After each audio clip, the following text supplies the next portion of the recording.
Hello everyone, it's Amy and welcome back to week 4 of Crafting for Pleasure. So today we are going to make hexies from circles. Now I did cut some circles. I actually cut 2 circles this size, and as I was doing it, I broke my die.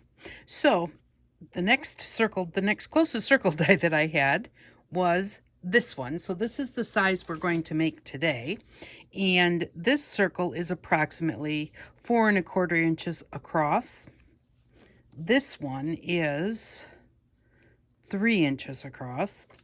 And so the 3-inch circle makes this size hexie, which is point to point, 1½ inches, flat side to flat side, 1 3/8. So, not quite half. So this one is 4¼ and it makes this size hexie, which so point to point is 2¼ and flat side to flat side is 2 1/8. So flat side to flat side, it makes about half the size of your circle and a little larger than that from point to point. So, but they are super easy. Now, I did cut these with my die cutting machine, but if you don't have a die cutting machine, you can just cut your own circles, and that's not really a big deal. And the one thing I wanted to say, all you need to do is trace around something round. And I just wanted to say, when you're doing something round, make sure that the part that you want to trace around sits flat against your surface. So like it doesn't round in. Like the bottom of this cup, it rounds in. The part that actually touches your surface is this little ring here. So your pencil, when you're drawing, could go straight and make a mark here, or it could lean a little bit, or it could lean a lot. So your circle could go anywhere from here to here to here, and if you don't hold that pencil at exactly the same spot on the cup, whether it's the outside or a little in or all the way in as far as you can go, then that line is going to move, and it's not going to be a circle. It's going to be coming this way, and then it might come out a bit and then go in a bit. It's going to be a circle, but it's not going to be a perfectly round circle. But they don't need to be perfect, but you know what I'm saying. So always make sure that like your surface that you're going to draw around, and even this has a little bit of a lip to it, but not much. But this really makes a difference. And whenever I used to draw around something, I always drew around the bottom like that. And the bottom of a lot of things, the bottom of jars and all sorts of things, they have that bit of roundness to them. So a lot of times if you look at the top, that's a whole lot flatter. So you can very easily just draw around a circle and then cut it out. So you don't have to have a circle die.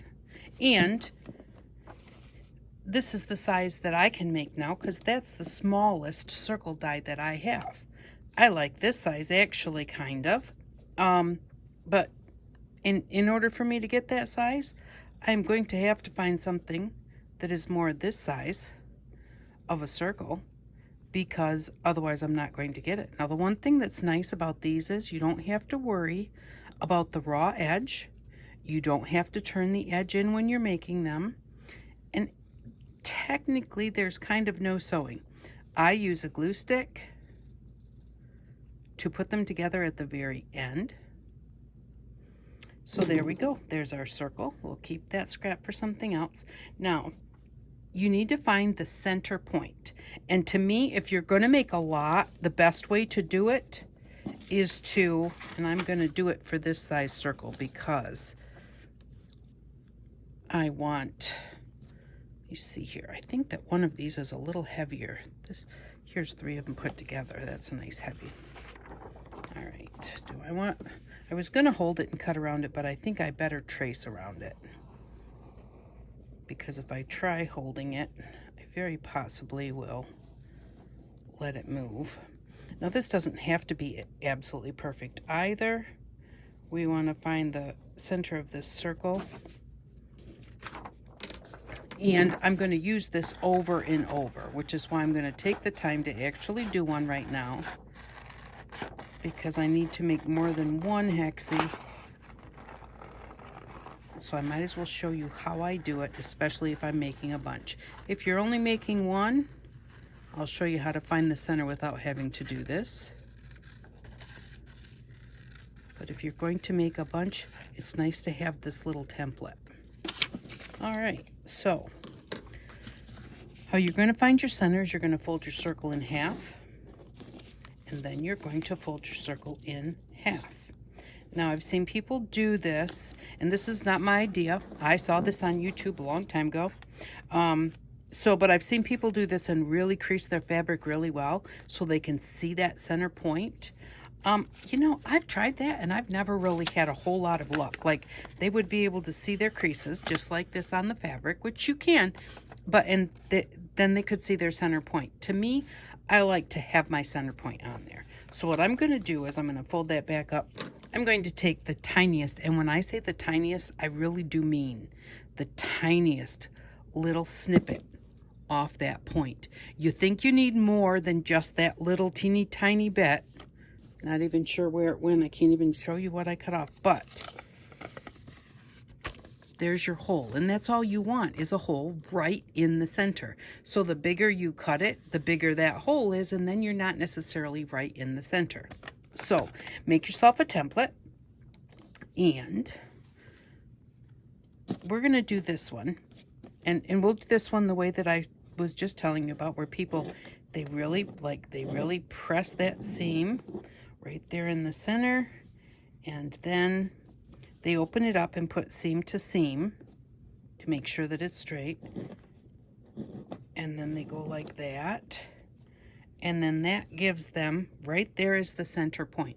And you only need the center point one time. We're going to fold and fold, but we're only going to fold to that center point once, at least as far as having to see it. So what you're going to do now is, you've got your center point there. You're going to take any spot, doesn't matter where, and you're going to fold right to that center cross, right to that center point. Okay, now you are going to, and a lot of people will finger press this. Some people will use an iron to press it. I just kind of press it like that. Now we're going to take this point, and I guess you do still need to know where that center point is, but we're going to take this point and we're going to take it right again to that center point on the piece of fabric.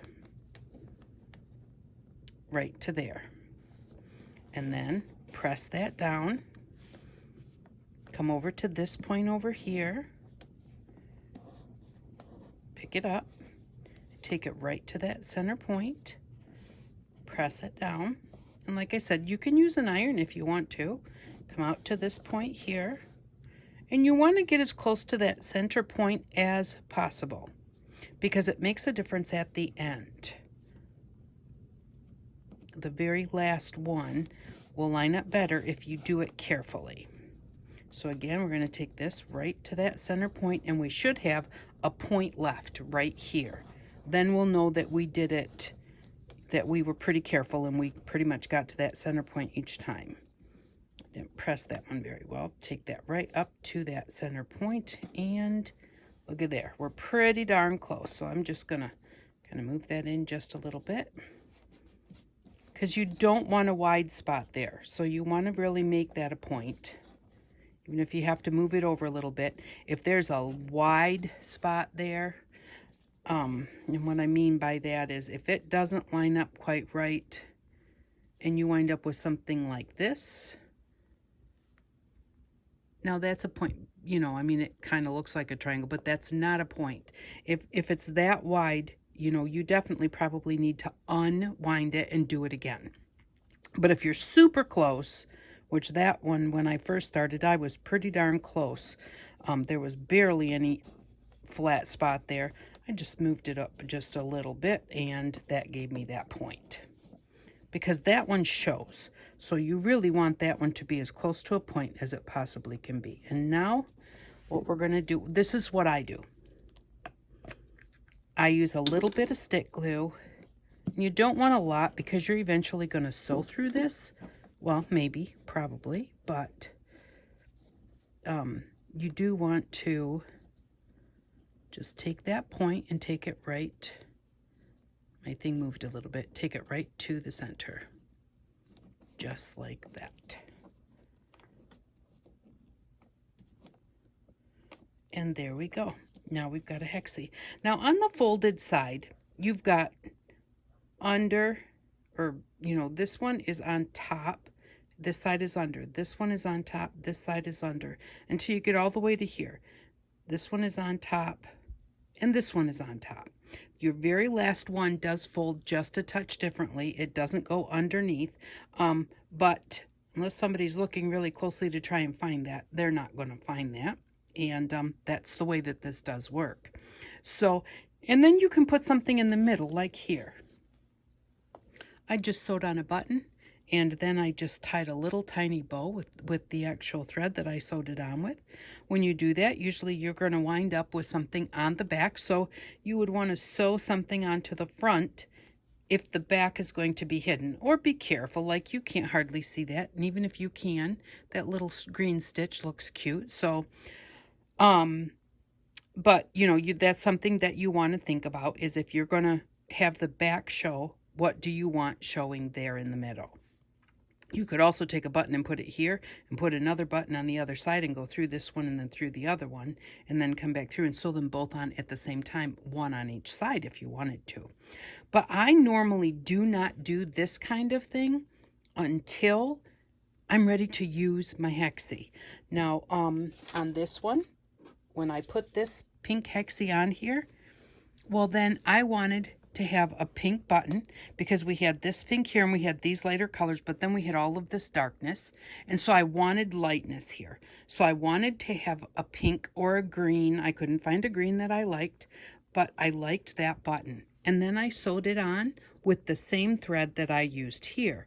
So then it matches my project perfectly. So that's why this one, let's say I had put this green, well, actually that green button would have looked okay. But the thing is that sometimes if you've got something on here, let's say I had blue or purple, which is not on this project at all, and I, really didn't want that much contrast because I've got a lot of color going on here. And so it just wouldn't have necessarily been the right thing to have. So normally that's why I use the glue. If you want, you can get to this point and then just hold it and stitch it. If you iron them, it's really going to stay there very well for you while you're stitching it. But I just like to put just a touch of glue on there, and and then I just kind of press. I don't do a whole lot with my fingernails or like super pressing hard like this. I just kind of maybe press it a little bit. And so this was my coffee cup, which was a little bigger than the other, and so it made a hexie just a little bit bigger. Let's maybe do a better contrasting color. So it made it just a little bit bigger than the other one. So that way you can find what size you like, and maybe cut out a few of them. So what I usually do is, because you need to fold it to the center, so you're going to want to put your mark, your center mark, right on the inside, the wrong side of the fabric. So I'm just going to go here and just put a little mark there. So there's, I don't know if you can see it, but there's my mark right there. It doesn't show up at all. Now when I made this one, when I made these, I took my fabric, I folded it in half, and I folded it in half, and I touched it right on the point with a permanent marker. Now I picked one that kind of blended with my colors, but there's my center point right there. And I did it because I was being lazy, and I just wanted to see what size hexie this size circle made, because I wasn't sure if I would like it. Now I do like it. I think it's a nice size. I kind of like the smaller ones a little better, and actually I like that one the best, I think. I make a lot of yo-yos, and that's kind of, yeah, see, that's the size of the yo-yos that I like. So that's probably why I like that one the best, just because it's what I'm used to. But anyway, so there is our, and again, we could have went like this, and then went like this. And actually you could do it like this, which would probably keep you in the center more. Fold it and then fold it again like that to get your folded X in the center. And there we go. See, it is right there where the dot is. But the other thing is that when you start folding, to me, I like to see that dot for a little while. After a few folds, you don't need it at all. But it's just kind of nice. And again, remember, try and get as best as you can right to that center point, so that at the very end, if you need to adjust a little bit, you can, but you won't have to adjust it a lot. And you know, you won't have to take the whole thing out again. I can still see my little dot is right there. And just each time you just come out to this point, pick this point up and take it right to the center. It's just going to meet up with everybody else right there in the center. And it's so simple to do. I know that my mom used to do like Hexies. I saw her do Hexies once, and it was like with like a piece of cardboard or something, and you put the cardboard in there and then you kind of sewed around, you folded the fabric around it, and like to me that was just too fiddly. So when I saw this, it was a game changer. It was like, ooh, I think I would like to make those, because I really like my yo-yos. And so I thought that I would really like this. And I also used to make my yo-yos with raw edges, mostly because I really did not like taking the time to like fold over the edge to make my yo-yo flowers. Oh, see, now that's one thing about using glue. I got it stuck on my finger and it pulled it all out. I can put it back. There we go. So I guess that's something to be very careful about, is don't get too much glue on there. And if you have glue on your finger, make sure you don't pull your Hexie apart. There we go. Like I said, and the glue, if you use just a little bit of the stick glue, usually it doesn't put something there that you can't sew through. You know, if you put a heavy, like, let's say hot glue, put a little touch of hot glue there, that hot glue is hard to sew through. At least for me, it is hard to sew through. Not that you can't do that. But, and if you don't think you're ever going to sew through this, putting hot glue there wouldn't hurt a thing. It might even hold better. But usually I do sew through them. And so that's how you make these Hexies. That's just so simple. And you just make yourself a template and make yourself some circles. And you can just, I usually sit in my chair and just do them at night. Because I don't really usually press them too much. So I don't need even a table, even though I do have a little like, I have a little board that I can put on my lap. But you can do all sorts of things. You can put little gems in the middle. You can put buttons in the middle. You can sew in the middle. And I'm going to show you something that is, this was my stitch book when Roxy did her first year of Roxy's Creations, where they did the collaboration with Sarah and Rachel. And so this was my book. And the first one was Bouncing Bunny.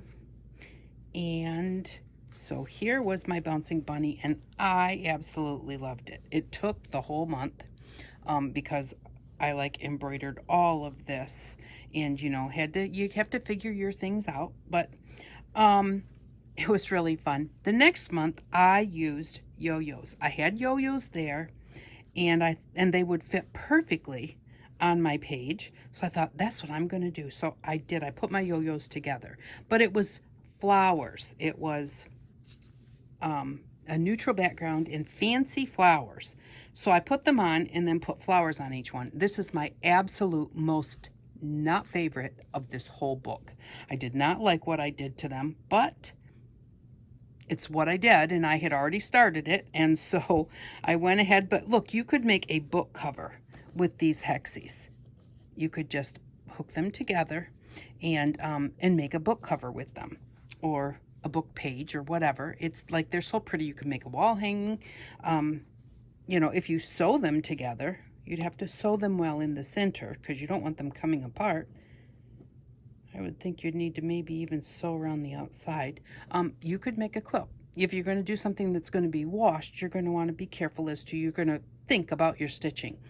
I don't sew things that need to be washed, so I don't usually pay attention to that. So always think about when somebody's showing you how to do something and they're using it in a different way than you're going to use it, will it work for what you want? If I was going to make a vest out of this, I would not even just put a button in the middle. I think that that still possibly could come unfolded like it did when my finger got stuck if I tried to wash it. So I would think that I would probably maybe sew around the edges, or maybe I would sew down each one of the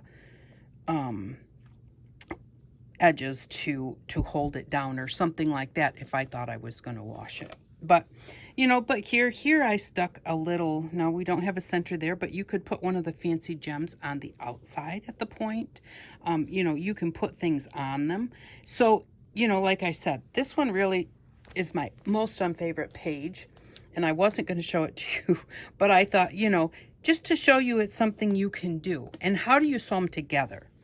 Now, this is how I sew them together. I don't really know if there's a right way to sew them together, but the way that I do it, these two are the same size. They need to be the same size Hexies.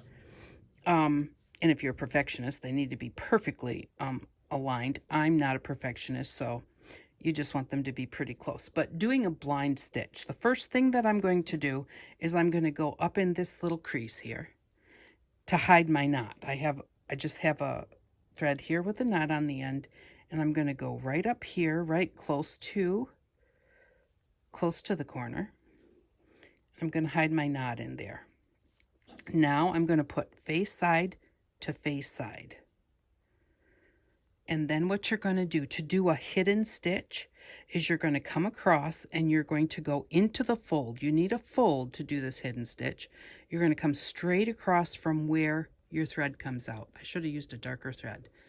My thread comes out there. I'm going to go straight across and I'm going to go into the green one, in the fold, go into the fold and come out of the fold. And you don't want to make huge stitches, but they don't need to be extra tiny either. So now the only bit of stitch that can be seen is just this little tiny bit right here. The actual stitch is inside that fold. Now we're going to go straight across back into the cream colored one, straight across from the thread, go into the fold and come out of the fold and just pull that stitch in. Okay, now we're going to come back right back straight across from there and go into the fold and out of the fold. So you keep it in the fold, and the fold is what's going to touch each other. That's why you stay inside that fold, because when you open this up, that's where your stitches are. They're going to touch each other. That's what you want them to do. We're going to go straight across into the cream colored one and come right out at the end. And there we go. Now, don't sew all the way around it. You won't be able to open it up. You're not going to go this way because your next one is going to be a different Hexie.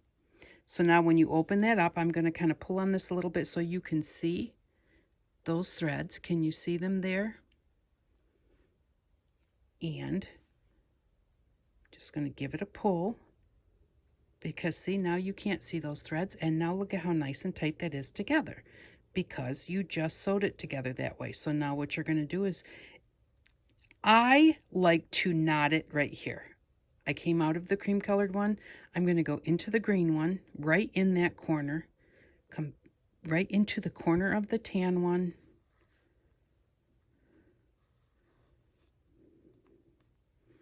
and I'm going to put my thread through that loop that was made by doing that and just give it a pull. Just a little knot there. And what you're going to do then is, if I had more right here, we would take the next one and we would sew it right on here. We would leave our thread right on there.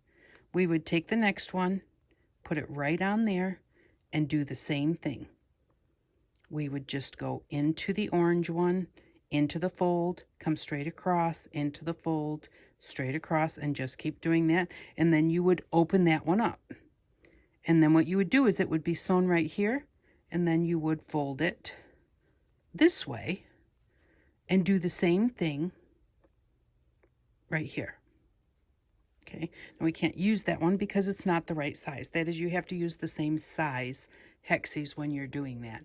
But, you know, they make really cute journal covers. They make really pretty wall hangings. And you could do stitching on each one, and that would be really cute. And I think that I don't really know if I will or not, but I might do some stitching on it. It just depends on, I don't get as much time as I used to, so it just depends on if I actually get time to play with this, or if I have to get on to the next video. So a lot of times now that's my crafty time. I used to do these videos. Getting this one prepared took me forever because I broke my die, then I had to find another die, then my fabric was really, really wrinkly, so then I had to iron all my fabric. Then I had to use my die cutting machine to cut them. I told my husband I'm never going to get started on the video. But here I am, and we're doing this. So what I'm going to do now is that's all knotted off and everything. I'm just going to go into this Hexie between the two layers and then just come out a little bit over there. And that just, instead of cutting my thread right next to the knot, I don't like to cut my thread next to the knot. So I just go in, hide some of my thread inside there, and then just nip it off. Give this a little pull, kind of lets that end where I cut it go back inside this Hexie. And now that's hidden. And look, isn't that cute? So, and you could just do, maybe like 3 or 4 of them and use them as bookmarks. That would really be cute too. So that is our project for today, is these Hexies. I hope that if you try them, I hope that you enjoy making them, because they really are fun to make. And there's something that, you know, they are just so simple and so fast. Like, we'll just make another one really quick even. They're so simple and they're so fast, and they actually, they take me less time than it takes me to make a yo-yo. I was going to tell you about the yo-yo. So, I always made my yo-yos with raw edges. I wonder if these have a raw edge. Let me see. Oh, the edges are hidden. No, they don't. I folded the edges in. But you can take a circle and fold the edge over as you're getting ready to sew it. You just fold the edge over, and you have to do that all the way around as you're sewing, you know, and then you pull it together, and it has a nice finished edge. If you leave the raw edge, it has kind of a fuzzy edge. I always did the fuzzy edge mostly because I was lazy. But they do have yo-yo makers at the Dollar Tree. Well, they're $1.25 now, but I think I saw one there, and they had the different sizes, but you had to buy them separately. I got mine at the secondhand store. Now I'm trying to think if I'm right or not, because I think I might be thinking of pom-pom makers that they had there separate, you know, you could buy them separately. I think it was pom-pom makers. Sorry about that. But yeah, to make the yo-yos, the yo-yo makers do work really kind of nice. I do kind of like that. And now I just told you to buy something that I don't like to buy things. I don't like to spend money. Now I use the pen because it shows up. My center is right there. But I try not to spend a bunch of money on my crafting. Like I said, I actually got my yo-yo maker. I made my yo-yos for years by hand. If I really decided I needed a finished edge, I folded the edge in all the way around. But I do have to say that the yo-yo makers, they're just this little round bit, and you kind of you put your fabric in there, and then you sew around, and then you take it apart and pull your threads together, and I'm not sure that it's really that much faster, though, to tell you the truth. So anyways, I just thought we would make one more of these. Let's see if we got it pretty. Yep, we sure did. Put this down just a little bit. And when I glue it, I kind of lift up the very last flap and go under it to kind of hold those two together, to kind of hold that point together, I guess. And then I put it on the point.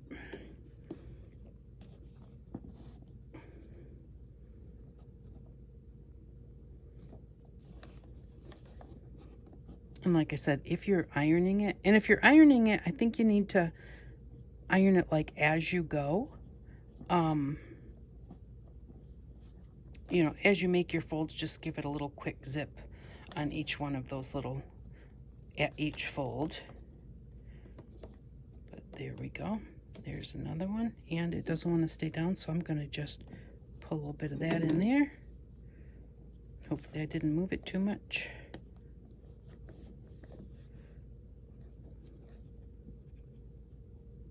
There we go. So it's a whole lot easier when you're doing it and you're just doing it yourself versus doing it for other people to watch. That's when it's so easy to mess it up. So, but you know what? Life happens. Crafting happens. So there we go. That's another really cute one. And then that one could go right there. And see how cute those are together? And you could use that side, or you could use this side. You could use this side and do like an embroidered flower or something on each one if you wanted to. So you can use either side. It doesn't have to be the side with all the pretty folds. As a matter of fact, like when the ones my mom made, like they had a template of like cardstock, kind of, like shaped like this. And then you would put it on your fabric, you'd pin it on, and you would cut like a quarter of an inch or a half an inch or something all the way around larger. And then you would fold that over, and then you would fold the next one over and like take a stitch at the corner. And then you'd come over here and fold it over here and take a stitch at the corner. You would do that all the way around, and then you would pull that paper out. And then, actually, I think you ironed it before you took the paper out. But, and maybe they left the paper in even till they hooked them together. But when you did that, it was just this side, this folded side, instead of looking like this, it was just like a little bit folded over, like a quarter of an inch or something. So when they put them together, this was the side that they always used.